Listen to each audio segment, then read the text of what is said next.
આજે 4 ડિસેમ્બરે ઘણા શેર છે જેની મૂવમેન્ટથી તમે કમાઈ શકશો, પણ ખાલી એક શેરથી બચીને રહેજો, સ્વિગી.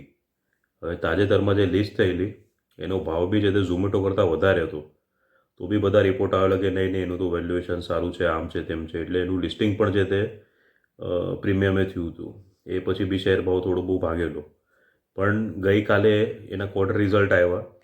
બધે છે ને એવી રીતે ન્યૂઝ આવે છે કે કંપની ખોટમાં છે પણ ખોટ ઘટી છે અને આવક વધી છે, પણ એ વાર્ષિક ધોરણે, એટલે ગયા વર્ષના સપ્ટેમ્બર ક્વાર્ટરની સરખામણીએ.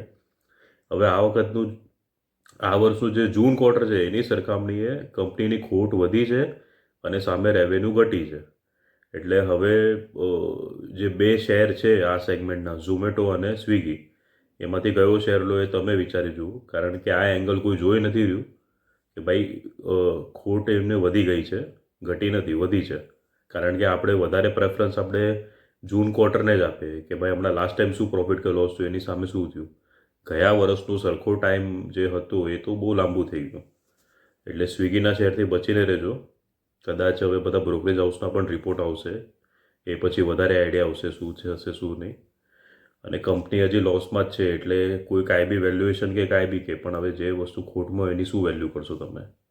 બીજી બાજુ ઝોમેટો પ્રોફિટમાં આવી ગઈ છે, એટલે હવે સ્વિગી કરતાં ઝોમેટો વધારે પ્રેફરન્સ આપી શકાય ઝોમેટોના શેરને.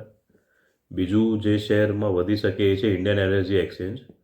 એમાં કદાચ આજે તેજી રહી શકે, કારણ કે નવેમ્બરમાં એમનું જે ઇલેક્ટ્રિસિટી ટ્રેડેડ વોલ્યુમ છે એ વાર્ષિક ધોરણે 15.7% વધી ગયું છે, એટલે આમાં જોવા મળી શકે. બીજું એક છે નીતિરાજ એન્જિનિયર્સ.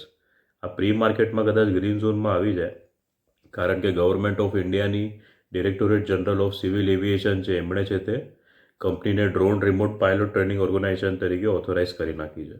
એટલે આ નીતિરાજ એન્જિનિયર્સ માટે આ પોઝિટિવ વાત કહેવાય.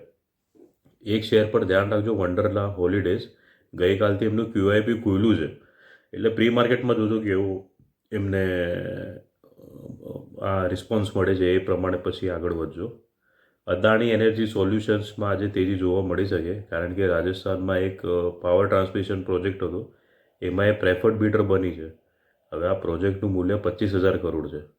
અગર જો કંપનીને આ ઓર્ડર મળી જાય તો કંપની માટે પણ આ અત્યાર સુધીનો સૌથી મોટો ઓર્ડર કહેવાશે. એટલે આ શેર બી આજે જોવા મળી શકે તેજીમાં. બીજું રેલ વિકાસ નિગમ બી આજે તેજીમાં રહેશે, કારણ કે એમને ઈસ્ટ સેન્ટ્રલ રેલવે પાસેથી 186.76 કરોડનો ઓર્ડર મળી ગયું છે. એટલે આજે આ શેરમાં બી પોઝિટિવિટી રહેશે જ, લેટર ઓફ એક્સપેક્ટન્સ મળી ગયું છે. વેદાંતનું એક લોંગ ટર્મ બેંક ફેસિલિટી અને ડેપ્ટ ઇન્સ્ટ્રુમેન્ટ હતું, એનું છે તે ક્રિસિલે રેટિંગ અપગ્રેડ કર્યું છે, એટલે આમાં પણ આંશિક વધારો થઈ શકે શેર ભાવમાં. બીજું આજે એસએમઈ સેગમેન્ટમાં આભા પાવર એન્ડ સ્ટીલ અને એપેક્સ ઇકોટેકનું લિસ્ટિંગ છે. આ બંનેના ગ્રે માર્કેટમાં પણ પ્રીમિયમ સારા હતા, ફંડામેન્ટલ પણ સારા હતા. એટલે આપણે હોપ કરીએ કે જેમ છેલ્લા 2 દિવસથી બધું 90% પ્રીમિયમે ખુલે છે, એવી રીતે આ બી પ્રીમિયમે ખુલે અને બધા રોકાણકારો કમાય. હવે સેન્સેક્સ નિફ્ટીનો અંદાજ કાઢે તો ગઈકાલે રાત્રે અમેરિકા અને યુરોપ બંને વધ્યું હતું, પણ આજે એશિયામાં છે ને મિક્સ છે. જાપાન, હોંગકોંગ, સાઉથ કોરિયા અને ચીન માઇનસમાં છે, પણ સિંગાપુર, તાઇવાન અને ઇન્ડોનેશિયા પ્લસમાં છે. હમણાં 8 વાગે આપણું ગિફ્ટ નિફ્ટી પણ આંશિક 0.03% પ્લસમાં હતું, ફ્લેટ જ કહેવાય આપતું. એટલે કદાચ આપણું સ્ટાર્ટિંગ મંથ રહી શકે, પછી જે પ્રમાણે ન્યૂઝનો ફ્લો આવશે એ હિસાબે પછી માર્કેટને દિશા મળી શકે.